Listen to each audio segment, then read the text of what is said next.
আজকের আলোচনায় প্রবেশ করার প্রাক মুহূর্তে আমি আমার পরম বিভু আমার গুরুদেবের শ্রীচরণে জানাই আমার অন্তর্নিঃসৃত প্রণামাঞ্জলি। আর আমার প্রিয় দর্শক বন্ধু, আপনাদের সবাইকে আমার আন্তরিক ভালোবাসা ও সম্মান জানিয়ে আজকের কথায় প্রবেশ করছি। প্রথমে একটা কথা বলি যে আপনারা যে কমেন্ট করেন আমার অত্যন্ত ভালো লাগে। আপনারা কমেন্টস করবেন এবং যদি কোনো বিশেষ সাবজেক্টে কিছু শুনতে ইচ্ছে হয় তাহলে সেটা কমেন্ট বক্সে লিখবেন, তাহলে সেই ধরনের পরবর্তী আলোচনা আমি করব। শ্রী শ্রী ঠাকুর ছিলেন সুপ্রিম ফাদার বা পরম পিতা। এই বিশ্ব যে সৃষ্টি হয়েছে, এই সৃষ্টি যিনি করেছেন তিনি হলেন সুপ্রিম ফাদার। আমার ফাদার আছে, তারও ফাদার আছে, কিন্তু তিনি হলেন সুপ্রিম ফাদার, পরম পিতা। তা ফেথ নোটস বলে একটা গ্রন্থ লিখেছিলেন মহাসন্ত পুরুষ বাবুজি মহারাজ। সেখানে তিনি কি বলেছেন একটু বলি। তিনি বলছেন যে সুপ্রিম ফাদার সৃষ্টির আগে কেমন ছিলেন সে বর্ণনা দিয়েছেন, ভারী সুন্দর ইংলিশ বই। আমি সামান্য 2-4টা লাইন বলব।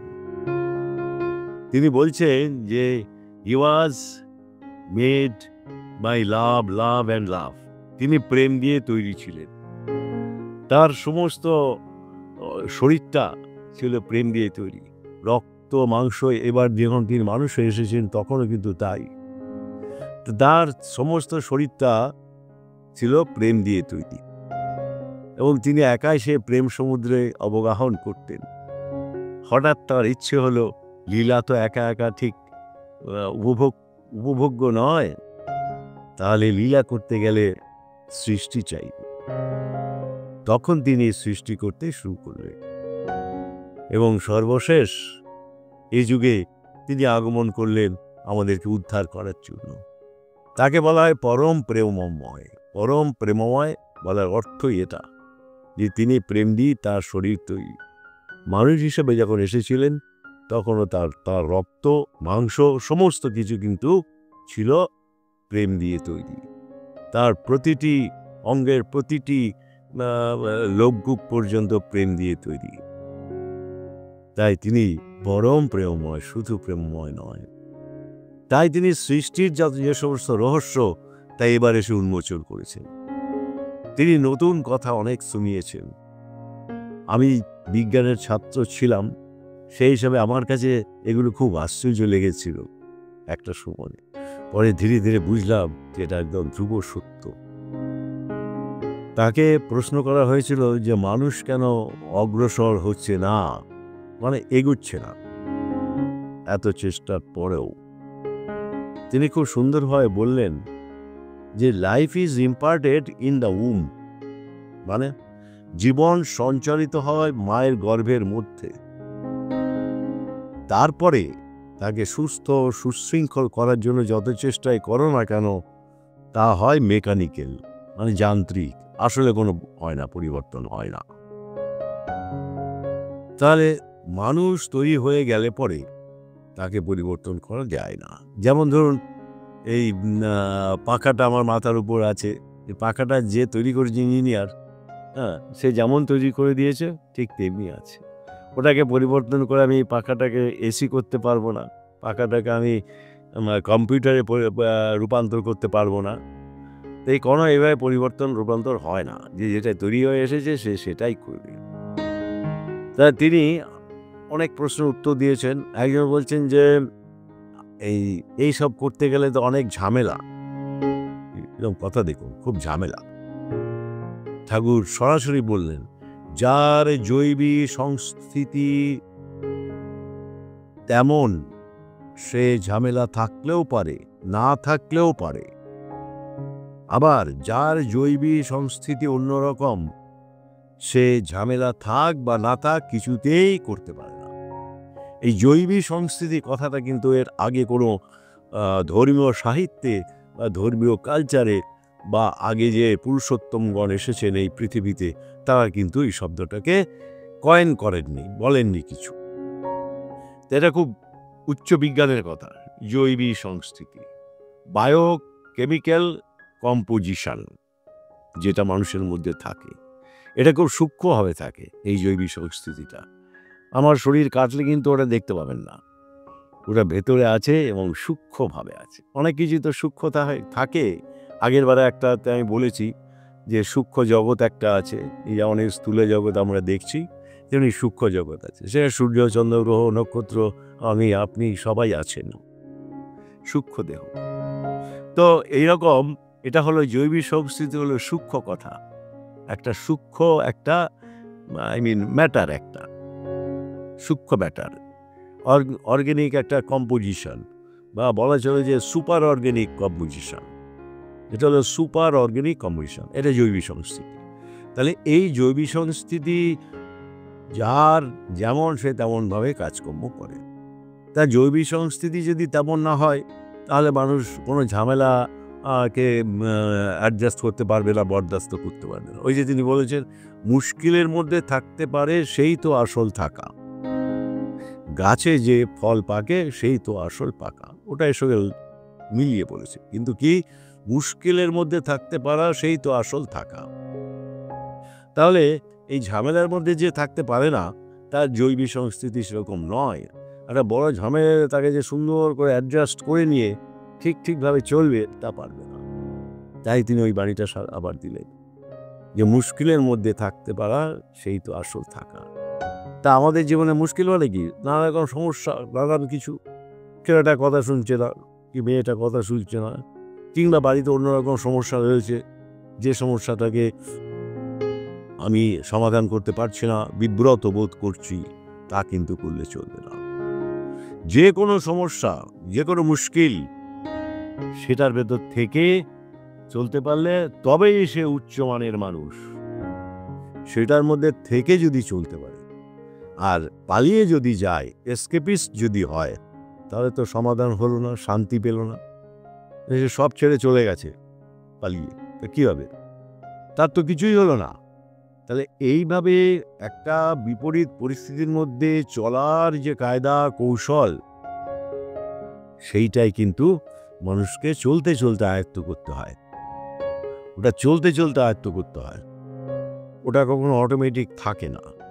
কিছু মানুষের ভেতর উচ্চ শ্রেণী মানে উচ্চ সাধক যারা, তাদের মধ্যে এই ক্ষমতাটা একটু প্রবল থাকে, আর সাধারণ মানুষের মধ্যে এটা থাকে না। সে পারে না ঠিকভাবে এটাকে নিয়ন্ত্রণ করে নেবে, একটা প্রবলেমকে নিয়ন্ত্রণ করে ঠিক থাকবে, চলবে, সেটা সে পারে না। আর আসল থাকা তাহলে হলো না, মুশকিলের মধ্যে থাকতে পারছে না, তাহলে আসল থাকা হলো না। ঠাকুর বলছেন এগুলো তো আসবেই। তাহলে এই যে জৈবী সংস্কৃতি, যেটা বললাম যে সুপার অর্গ্যানিক কম্পোজিশন বা সুপার বায়োকেমিক্যাল কম্পোজিশন, এটা যার যেমন সে তেমন হবে। আবার একটা প্রশ্ন করেছিলেন যে আধ্যাত্মিক চলনের পক্ষে তো সবার সেরকম আগ্রহ বা চেষ্টা কিছু দেখা যায় না। কথাটা একেবারে অকপট সত্য। আমি সৎসঙ্গে গিয়েও দেখেছি বিভিন্ন মানুষ আছে যারা কিন্তু মন এখানে নেই, এসছে সৎসঙ্গে কিন্তু মন রেখে এসছে অন্য কোথাও। বসে বসে দেখছি তার সে অমনোযোগী।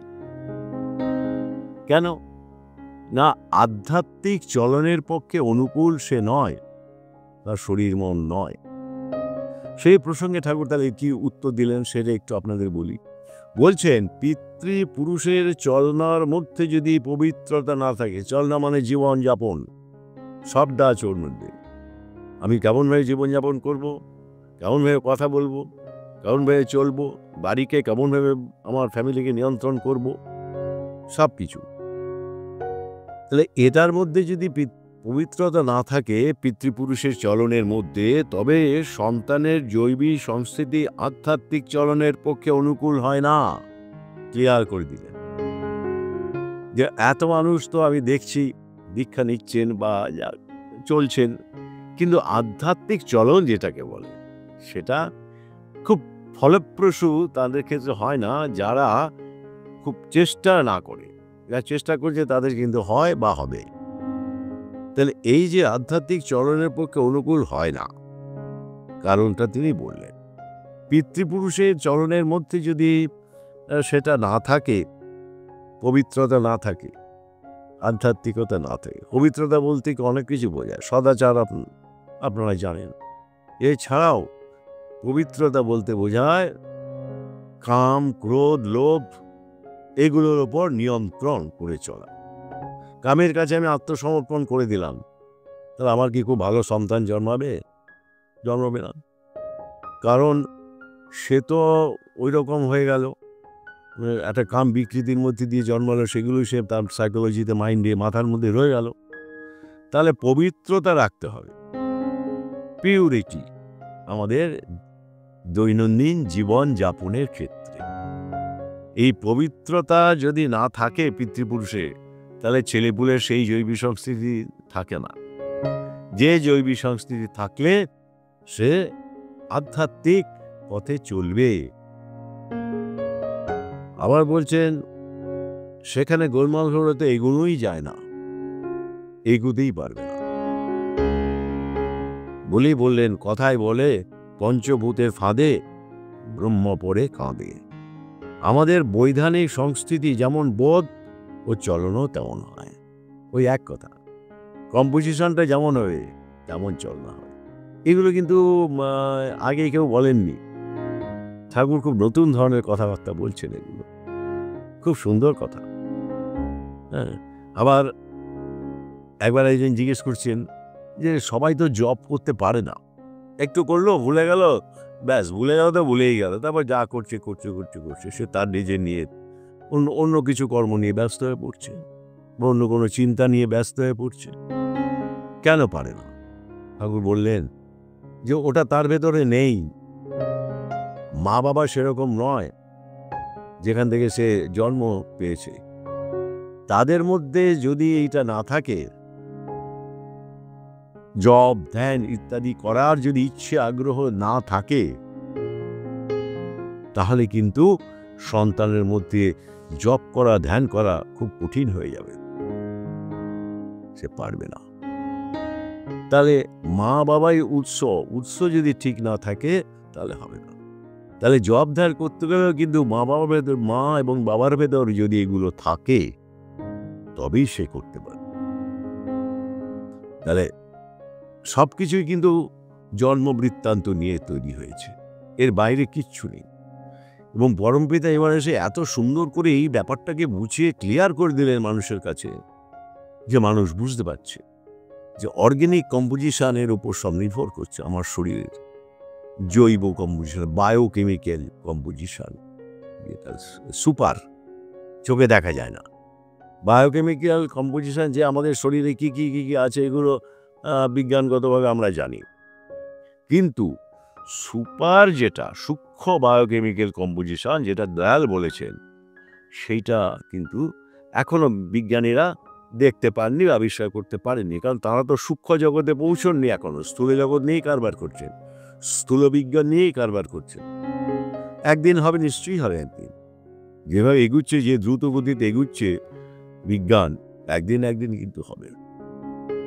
আবার কি সুন্দর কথা দেখুন, তিনি বলছেন যে মানুষের জৈবিক সংস্কৃতি যেমনতর, তার শরীর মনের বিন্যাস ও গুণও হয় তেমনতর। শরীরের বিন্যাস, মনের বিন্যাস মানে অ্যারেঞ্জমেন্ট, ব্যবস্থা, শরীরের মানে সিস্টেমের ব্যবস্থা, আবার কি গুণ, কোয়ালিটিস, এগুলোও ঠিক তেমনি হবে। তাহলে গুণও কিন্তু ওইখান থেকে তৈরি হচ্ছে, ওই একই জায়গা থেকে আসছে। এটা কিন্তু মনে রাখতে হবে আমাদের। আবার একটা কথা বলি, খুব সুন্দর কথা বলছেন যে জৈবিক সংস্কৃতি যদি ব্যতিক্রমগ্রস্ত হয় তাহলে শব্দজ্যোতি আসে না, ক্লিভড কন্টিনিউটি হয় না। আমাদের সন্ত মতে তো শব্দজ্যোতির ব্যাপারটা আছে। দীর্ঘক্ষণ ধ্যান ভজন করলে মানুষ শব্দ পায়, অনাহত শব্দ শুনতে পায়। সেটা খুব ফিবল, অনাহত শব্দ, সূক্ষ্ম শব্দ শুনতে পান। আবার যদিও দর্শন হয় আরও উঁচুতে উঠলে, সুরধারা যখন নিচ থেকে উপরে ওঠে, সুরধারা যখন মূলাধার, যেটা রেকটামের পেছনে আছে, ওই মূলাধার থেকে যখন সুরধারা একটু একটু করে উপরে উঠতে থাকে, তখন কিন্তু তার আস্তে আস্তে শব্দ শ্রবণ হয়, আবার জ্যোতি দর্শন হয়। তা বলছেন এটা হয় না, কাদের হয় না সেটা বলছেন। ওই কম্পোজিশন যদি ঠিক না থাকে তাহলে কিন্তু শব্দ যদি সে শুনতে পাবে না, ক্লিভড কন্টিনিউটি হয় না। স্পষ্ট করে সব বলে দিলেন ঠাকুর যে এটা কিন্তু মানুষ অতটা ভাবে না, এত চিন্তা ভাবনা করে না, তা সেই জন্যই মানুষ এগুলো বুঝতে পারে না বা হয়ও না, চেষ্টাও করে না। তাহলে এবার আবার ঠাকুর একটা বলছেন যে পূর্ব জন্ম থেকে গড়িয়ে গড়িয়ে আমাদের এই জন্মটা, তা বলছেন যে একজন বলছেন তাহলে তো জীবন পূর্ব নির্ধারিত। ব্যাপারটা কি? ব্যাপারটা কি জিনিস জীবন পূর্ব নির্ধারিত? মানে আগে থেকে নির্ধারণ হয়ে থাকে আমার জীবনটা কেমন হবে না হবে, কবে মরবো, কি হবে, সব কিছু। ঠাকুর বললেন পূর্বজন্ম তো আপনারা নিশ্চয়ই মানেন, আর এই জন্ম তো আছেনই, এই জন্মে তো আছেন এখন। কর্মফল জিনগুলোকে, কর্মফলগুলো সূক্ষ্ম হয়ে থেকে যায়, মৃত্যুর পরও থেকে যায়, ওগুলো যাবে না, ওগুলো যাবে না। কুকর্ম সুকর্ম যাই ওগুলো যাবে না, ওগুলো সূক্ষ্মভাবে আমাদের ব্রেনের মধ্যে থাকে। এন.সি. চ্যাটার্জি এসেছিলেন ঠাকুরের কাছে, অত বড় মাপের লোক, তখনকার দিনে ম্যাথমেটিশিয়ান, বিখ্যাত মানুষ। তিনি বলেছেন আচ্ছা সবই তো মরার পর তো সবই পুড়িয়ে দেয়, সব চলে যায়, তাহলে ব্রেনটা থাকে কি করে? ঠাকুর ওইটাই পরমপিতার কর, সব সূক্ষ্ম দেহে থাকে, কিছু দেহটা থাকে, সবটা দেহ থাকে সূক্ষ্মভাবে, ব্রেনটাও সূক্ষ্ম হয়ে থাকে। তাহলে ওই যে জিনগুলো বিশেষভাবে অ্যাডজাস্টেড হয় গত জন্মের কর্মফল অনুযায়ী, আমাদের ভেতরে যে জেনেটিক কম্পোজিশন আছে সেটা সেই রকমভাবে অ্যাডজাস্টেড হতে থাকে। তার মানে কি কর্মফলগুলোই জিনগুলোকে ওইরকমভাবে চালিত করে। দুনিয়ার সংঘাতে আবার সেই সব জিনগুলো এফেক্টিভ হয়ে ওঠে, সক্রিয় হয়ে ওঠে, তখন সে ওইভাবে কিন্তু চলে।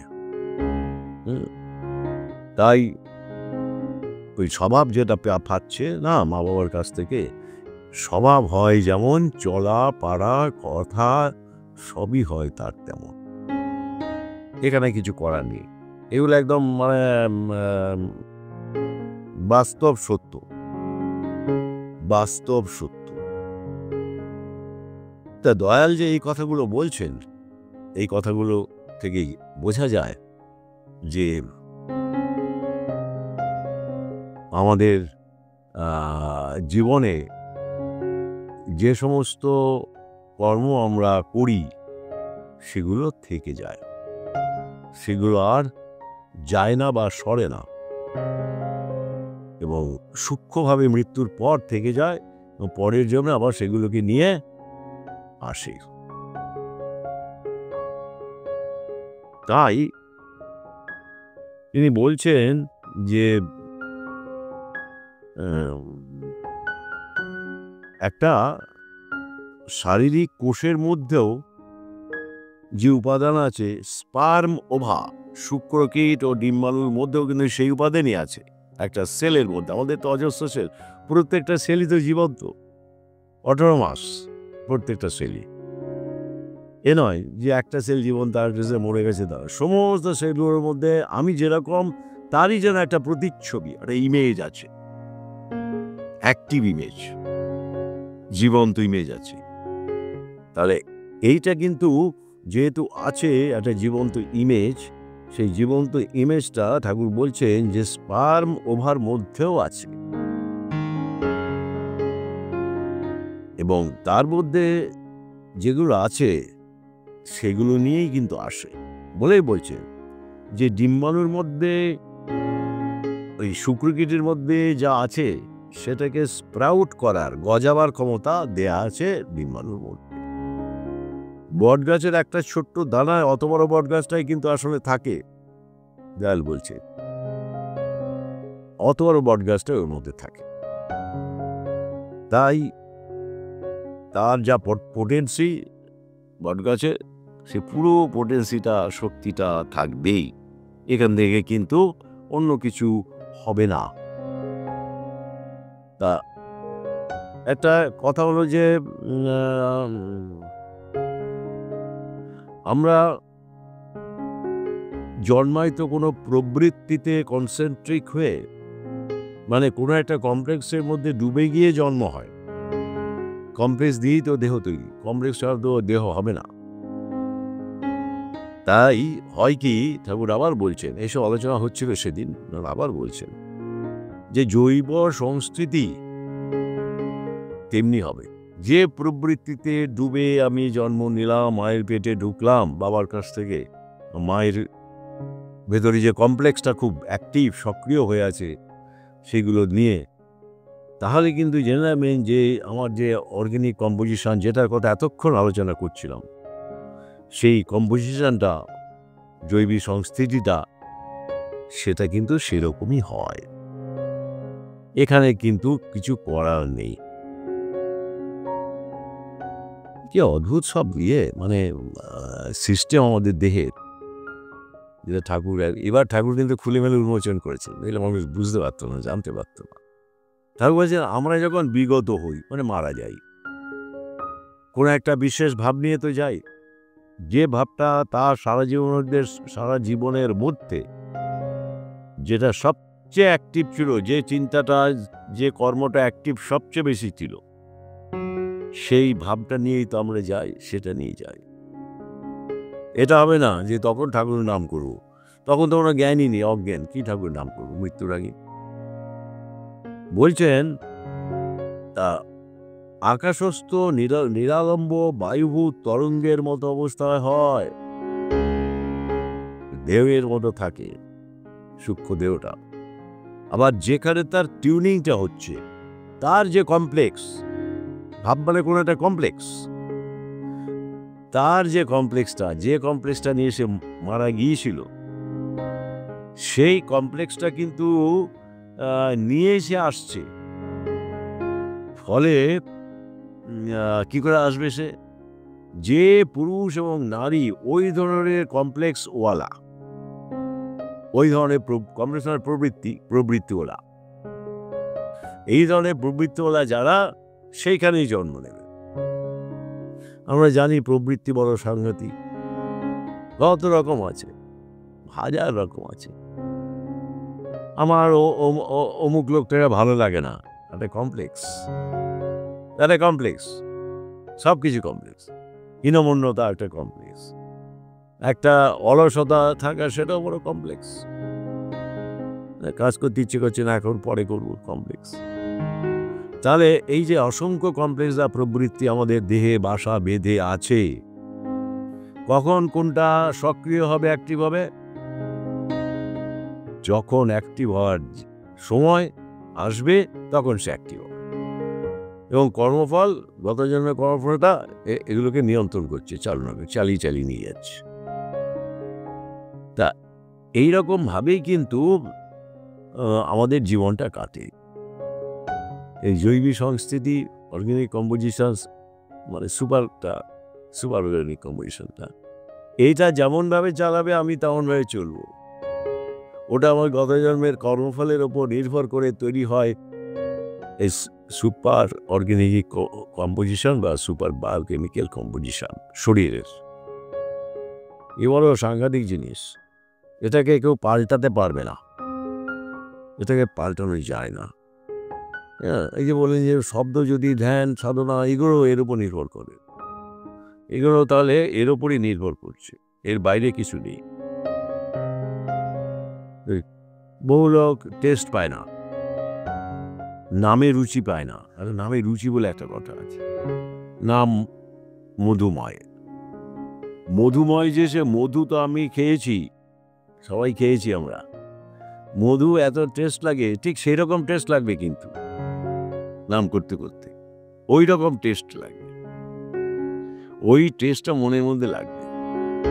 তাই বলে নাম হলো মধু, মধুময় নাম। কিন্তু সবাই তো পারছে না করতে, সেটা আমি খুব ভালো করে জানি। কারণ এত বছরের জীবন, সারা জীবনই তো মানুষের সঙ্গে মিশেছি, দেখেছি, ঘুরেছি কত জায়গায়। এত অজস্র মানুষের সঙ্গে মিশে আমি দেখেছি যে মানুষ খুব গভীর কথা নিতে পারে না, কোনো গভীর কথা নিতে পারে না, তার ক্যাপাসিটি নেই, সেইটা নিয়ে সে আসেইনি এই জন্মে। সাধারণ কথাবার্তা নেবে, গভীর কথা হলে উঠে চলে যাবে বা অন্য কারোর সাথে গল্প করতে থাকবে বা একটা ফোন করে বসবে কাউকে, মানে অ্যাভয়েড করে যাচ্ছে, এড়িয়ে যাচ্ছে। কিন্তু আমাদের জীবন তো তা নয়। এই জন্মে গত জন্মের জীবনের থেকে এই জন্মের জীবনটাকে আরো উন্নত করে তুলতে হবে, এবার আরো উন্নত করতে হবে, তাহলে আগামী জীবনটাও কিন্তু উন্নত জীবন হবে। কে কোথায় জন্ম নেবে ঠিক হয়েই আছে, তার কর্মফলের উপর যে নির্ভর করে, কম্পোজিশনের উপর নির্ভর করে সূক্ষ্ম হয়ে, এটা তো ঠিক হয়ে আছে বললাম। কিন্তু মানুষের এই যে প্রতি জীবনে যে উন্নত হওয়ার ব্যাপারটা, আধ্যাত্মিকতার উদ্দেশ্যই হচ্ছে জীবনটাকে উন্নত করে তোলা, স্বভাবগুলোকে কন্ট্রোল করার জন্য খুব ভীষণ প্রচেষ্টা করা, কথাবার্তা থেকে ধরে যাবতীয় সব কিছুকে কন্ট্রোল করার জন্যে সাধনা করা। একজন আমাকে ফোনে বলছিল, আপনি যা বললেন কোনো একটা কথা প্রসঙ্গে,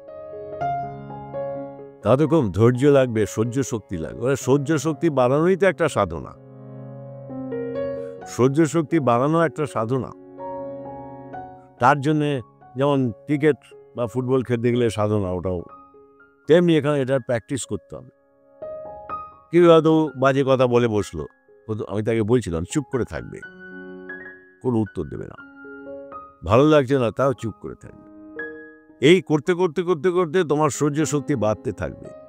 সহ্য শক্তি লিমিটলেস, কোনো শেষ নেই, ক্রমশ বাড়বে। তাহলে এই সমস্ত সাধনা করতে গেলে যা লাগে সেইটা নিয়ে আমি আজকে আপনাদের কাছে আলোচনা করলাম, যে ঠিক কম্পোজিশন নিয়ে, মানে সংস্থিতি নিয়ে, সেই ধরনের মাল নিয়ে যদি মানুষ আসে তাহলে সেই কাজগুলো করতে পারবে, নইলে পারবে না, ফেল হয়ে যাবে, ইচ্ছেও হবে না। এইসব কম্পোজিশনগুলো নিয়ে তো মারা গেছে গতবার, কারো হয়তো গোবিট্রিন আছে, তো গোবিট্রিনটা নিয়েই মারা গেল, ওটাকে আর সারালো না, রিপেয়ার করলো না। এইসব রোগগুলোকে তো সারাতে হবে, সারায়নি। এসব মানসিক রোগ তো, এগুলো সব কমপ্লেক্স তো মানসিক রোগে তৈরি করে। তো এগুলো সারালো না, তাহলে মৃত্যুর পর ওইগুলো নিয়ে যাবে, আবার সেই রকম জায়গাতে আসবে যেখানে গোবিট্রিনের মাস্টাররা আছে। মানে মা বাবা যার গোবিট্রিন, যে পুরুষ নারীকেও গোবিট্রিন করে, কথা দিয়ে কথা রাখে না, ওসব পাত্তা দেয় না, কোনো কাজ করবো বলে করে না, ভাবলে একটা কিছু করলো না। এইসব গোবিট্রিনের মাস্টার তারা, এটাই বলতে পারছি। সেখানে সে আসবে, আরো বেশি গোবিট্রিন তখন তার ভেতরে ঢুকবে, মানে ওটাকে আর তাড়াতে আর পারছে না, কারণ গত জন্মে সে চেষ্টাই করেনি। আমি একবার গোবিট্রিন নিয়ে একটা এপিসোড করেছিলাম, এই চ্যানেলে করিনি, অন্য চ্যানেলে করেছিলাম। অজস্র লোক আমাকে লিখেছে, আমার এই হয়েছে, আমার সেই হয়েছে, কি করে এটা তাড়াবো। মানে গোবিট্রিন থেকে অনেক রকম রোগ উৎপত্তি হয়, তো আমি জানি না আপনারা জানেন কিনা, অনেক রোগ হয়, সেটা নিয়ে যদি আপনারা চান তো আলোচনা করুন, অনেক রকম রোগ তৈরি হয়ে যায়। তো সব বলছিল একজন যে আমার এই রোগ হয়েছে, বলে আমার এই রোগ হয়েছে, এই হচ্ছে সেই হচ্ছে, আপনি যা বলছেন মিলে যাচ্ছে। তার কথা হলো যে মানুষ কিন্তু ওই যে চেষ্টা করে না, মানে ক্যাপাসিটি নেই, ওই ক্যাপাসিটিটা জন্মকালীন পায়নি, গত জন্মে তো ছিল না, ফলে জন্মকালীন ওই রকম হয়ে এসছে। তার মনে রাখতে হবে আমাদের তাহলে যে এগুলোকে সারাতে হবে, রিপেয়ার করতে হবে, জোর করে করতে হবে, জোর করে যতটুকু যাওয়া যায়। পাটা একটু ব্যথা আছে কিনা, না আমি জোর করে হাঁটবো, আমি হয়তো 10 কিলোমিটার হাঁটতে পারবো না, কিন্তু হাফ কিলোমিটার তো হাঁটতে পারবো, চেষ্টা করব। ওই রকম আমার ক্যাপাসিটি যদি নাও থাকে, তাও কিন্তু আমি যদি চেষ্টা করি, ঠাকুরের কথা বলছি, আমি ঠাকুরের কথাও বলছি, ক্যাপাসিটি যদি নাও থাকে, তাও যদি আমি চেষ্টা করি, সেই ইলাস্টিক যেমন বাড়ে, বড় হয় টানলে, ওইরকম আস্তে আস্তে বাড়তে থাকবে, করাটা বাড়তে থাকবে। তাহলে আমি যা যা নিয়ে এসেছিলাম সেগুলো কিন্তু নষ্ট হবে, মানে খারাপ জিনিসগুলো। তাহলে জৈবিক সংস্কৃতি কাটানোর একটা উপায় তিনি বললেন, যে ফোর্স করতে হবে, ফোর্স অন ইউ, ঠিক এই শব্দটা ইউজ করেছে, তোমার উপরে ফোর্স করো, জোর করো, জোর করে তুমি করো। জব করতে ইচ্ছে হচ্ছে না কারণ বাধা দিচ্ছে, সে তো বাধা দিচ্ছে তো তোমার কম্পোজিশনটা, জোর করে করো, জোর করে করবে। এই জোর করে বারবার করতে করতে করতে করতে কিন্তু হয়তো 5 বছর লাগতে পারে, 7 বছর লাগতে পারে, আর কারো 3 বছরও হয়ে যেতে পারে, কিন্তু ওটা অ্যাচিভ হবে, ওটা হবে। এটা ঠাকুরের কথা, যে জোর করে করতে হবে, ফোর্সফুলি করতে হবে, নিজেকে পাল্টাতে হবে। কত রকম কমপ্লেক্স আছে আমি দেখছি তো, ওটাই যাই দেখি, মানুষের সৎসঙ্গতে গিয়েও দেখি। এই জন্য তো ভাবছি আমাকে একটু বলতে দিলে ভালো হলো, ভালো হবে, একটু বক্তব্য রাখবে। কিছু তেমন কিছু তো বলতে পারে না, কিন্তু যদি তাকে না দেয় তাহলে বলবে কি সৎসঙ্গ ভালো হয়নি। আদৌ সৎসঙ্গ খুব ভরপুর ভালো হয়েছে। তা ব্যাপার হলো যে মানুষ যা কথা বলে, কাজ করে, সবগুলো একটা এই ব্রেনের মধ্যে যেটা কোনো একটা কমপ্লেক্স থেকেই তৈরি হয়, উদ্ভূত হয়, পার্টিকুলার কোনো একটা কমপ্লেক্স তাকে তা করে।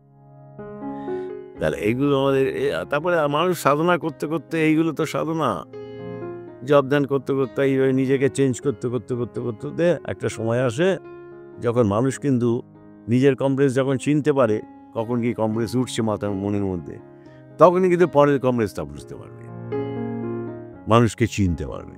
মানুষ চেনা খুব প্রয়োজন আছে, দায়াল বলেছেন, মানুষকে চেনা খুব প্রয়োজন আছে। চিনি কি তাকে সরিয়ে দেবে? না না না, কিন্তু চিনার একটা তোমার সুবিধা হবে যে তোমার কোনো ঠকবার ভয় নেই, তোমার কোনো বিপদ সে করতে পারবে না। তাই চিনতে গেলে কিন্তু অতটা এগুতে হবে, তাই নিজের কমপ্লেক্সগুলোকে বুঝতে হবে, নিজের ভুল ত্রুটিগুলোকে বুঝতে হবে। ভুল ত্রুটি মানেই তো কোনো কমপ্লেক্স থেকেই তৈরি হচ্ছে, এবং তারপরে আস্তে আস্তে যখন নিজের সবগুলো ধরা পড়বে, অনেক সময় লাগবে, তখন কিন্তু সে পরের কমপ্লেক্সটা বুঝতে পারবে, পরের নেচারটাকে বুঝতে পারবে। নাহলে কিন্তু পরের নেচারও বুঝতে পারবে না, কমপ্লেক্সও বুঝতে পারবে না, জীবন অনেক ঠকে যেতে হতে পারে, অনেক ঠকে যেতে হতে পারে।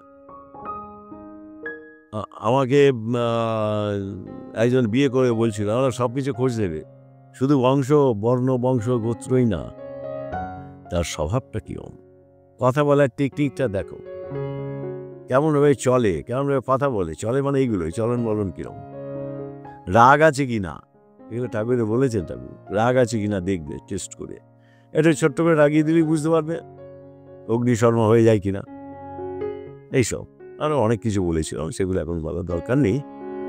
তা এইরকম মানুষকে তাহলে চিনতে হবে আগে, বুঝলে আমার জীবনে অনেক ব্যর্থতা আসবে, কারণ আমি মানুষের সঙ্গে তো চলছি, যে মানুষের সঙ্গে চলে না বলে সেও কিন্তু চলে, পাড়াতে এর সঙ্গে কথা বলতে হয়, তার সঙ্গে কথা বলতে হয়, দোকানে একটা যেতে হয়, বাজারে যেতে হয়, সব মানুষ ছাড়া মানুষের কিছু হবে না, জঙ্গলে থাকলেও হবে না।